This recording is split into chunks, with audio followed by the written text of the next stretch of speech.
One piece of new info, though, that we want to bring to you because the Hurricane Center has gone ahead and tagged perhaps the remnants of Arthur re-emerging over water, and we very well could get another storm that begins to develop that at least is in part influenced by those warm sea surface temperatures.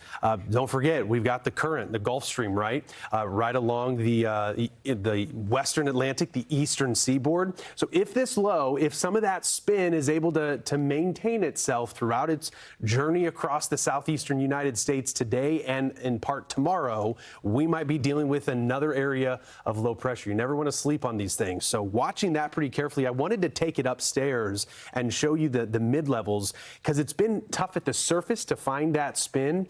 It's a bit more apparent. And keep in mind, while yes, this thing has some tropical origins, the origin story is in part at least tropical. Now that it's over land, it's interacting with the boundary, and we have even some dry air that's been wrapping into it. Sometimes that dry air can actually act as an enhancer to severe weather. And maybe, just maybe, that's what we're seeing play out through southeastern Louisiana and southern Mississippi this morning. But while we watch that spin, the heavy rain's going to be a threat. The winds, too. Earlier this morning, we had more impressive wind gusts, but just a perspective, a couple of buoys, one off the coast of Galveston, south at 22 miles an hour, recent gust, and then one a little closer to Biloxi and Gulfport, where Brandy's at, a 25 mile per hour wind gust. So nothing that's too significant. What we want to watch, though, is how this interacts with the mid-levels of the atmosphere and the overall pattern, the steering pattern, because that remnant circulation is going to move over Atlanta, move over the Carolinas, and eventually emerge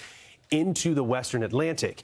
There's the current that we're watching, the Gulf Stream, that we'll have to watch as maybe there'll be some influence. If we can get a low-level circulation, a surface low to develop, then perhaps we could see this reorganizing. And I know you're asking the question, I'm asking the question, so would this maybe become Arthur again? If that remnant circulation is identified by the National Hurricane Center as still Arthur, then yeah, it'll maintain its name. But we also have the B-name storm that we'll be watching, which is Bertha. Nonetheless, by tomorrow evening, we could very well be tracking a developing area of low pressure off the coast of the Carolinas, bringing a bit of a gusty northwest wind. For the Outer Banks of North Carolina, we'll have to watch for potential impacts there. But by Friday, as we head into the early morning hours, there's that rain that Melanie was just tracking. That's going to move east through the low country of South Carolina. Doesn't look all that impressive, and let's hope that that remains the case. Should be a much better day tomorrow from a flooding perspective than today, but we'll still carry that risk in the southeast.